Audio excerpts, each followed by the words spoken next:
Vote পর্ব মিটেছে সেই কবে, কিন্তু এখনও কেন্দ্রীয় বাহিনী থাকার কারণে বন্ধ রয়েছে শিক্ষা প্রতিষ্ঠান। সোমবার এরই প্রতিবাদী আন্দোলনে নামলেন মালদার রতুয়া হাই মাদ্রাসার পড়ুয়া সহ অভিভাবকেরা। স্থানীয়দের নিয়ে তারা পথ অবরোধ করে বিক্ষোভ দেখালেন হাই মাদ্রাসার সামনে। অবরোধকারীরা শিক্ষা প্রতিষ্ঠান থেকে অবিলম্বে কেন্দ্রীয় বাহিনী অন্যত্র সরানোর দাবিতে বিক্ষোভ দেখান। পথ অবরোধ বিক্ষোভ চলে বেলা 11:30 থেকে 12:30 পর্যন্ত। ফলে এই অবরোধের জেরে রাজ্য সড়কে তীব্র যানজট তৈরি হয়, যদিও পরে পুলিশের আশ্বাস অবরোধ উঠে যায় বলে খবর।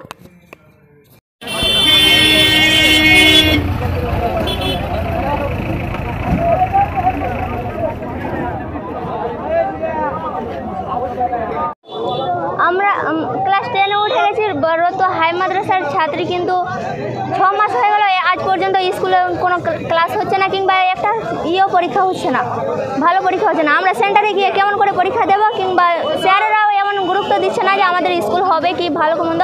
এখন যে এতগুলো রাস্তা আটকে রেখেছি, তবুও স্যারে হেড স্যার বের হয়ে আসছে না এখন পর্যন্ত। সেই কারণে কি রাস্তা অবরোধ করে রেখেছে? হ্যাঁ, আসমেরা খাতুন।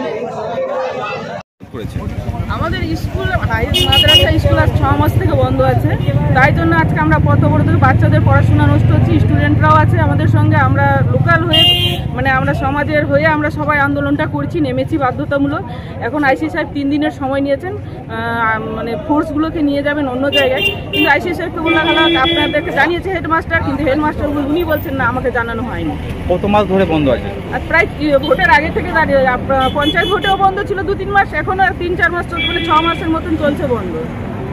কে আছে এখানে? কারা? ফোর্স আছে, সেন্ট্রাল ফোর্সগুলোকে এনে রেখেছে। আপনার নাম?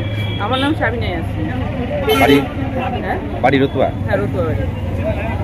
আপনারা এই রাজ্য পরিবর্তন করেছেন আজ থেকে ফেব্রুয়ারি মাস থেকে আজ জুলাই মাসের 1 তারিখ হয়ে গেল। এই প্রতিষ্ঠানে বাচ্চারা নিয়মিতভাবে আর একদিনও স্কুলে আসতে পারেনি, এবং তারা যে ভর্তি হয়েছে তারা নিজ রোল নাম্বারও জানে না।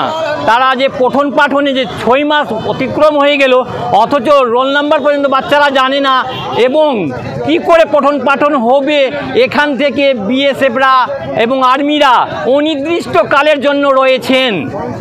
রতুয়া হাই মাদ্রাসার প্রধান শিক্ষক তিনি বলছেন ঠিক এখন বলা যাবে না কবে বিদ্যালয় মাদ্রাসা খুলবে, এই বিষয়ে সঠিকভাবে তিনি কোনো সিদ্ধান্ত নিতে পারছেন। ওনাদের সমস্ত গ্রামবাসীরা, অভিভাবকরা একেবারে ঝাঁপিয়ে পড়ল যে কিছু না কিছু একটা শিক্ষকের প্রতি এবং বিডিও সাহেব এবং আইসির প্রতি আমরা দৃষ্টি আকর্ষণ করি যে কিভাবে বাচ্চাদের পঠন পাঠন হবে। এই বিষয়ে আমরা বিস্তারিতভাবে আজকে জানার জন্য এবং মাদ্রাসা আগামী দিনে খুলবে কি না সেই বিষয়ে আমরা সঠিক পদক্ষেপ নেবার জন্য আজকে ছাত্র, শিক্ষক, অভিভাবক সবাই মিলে আমরা নিজ জন্য আজকে এই পথ অবরোধ করেছে ছাত্রছাত্রীরা এবং অভিভাবকগণরা। আমার নাম শেখ রাবিউল আলী।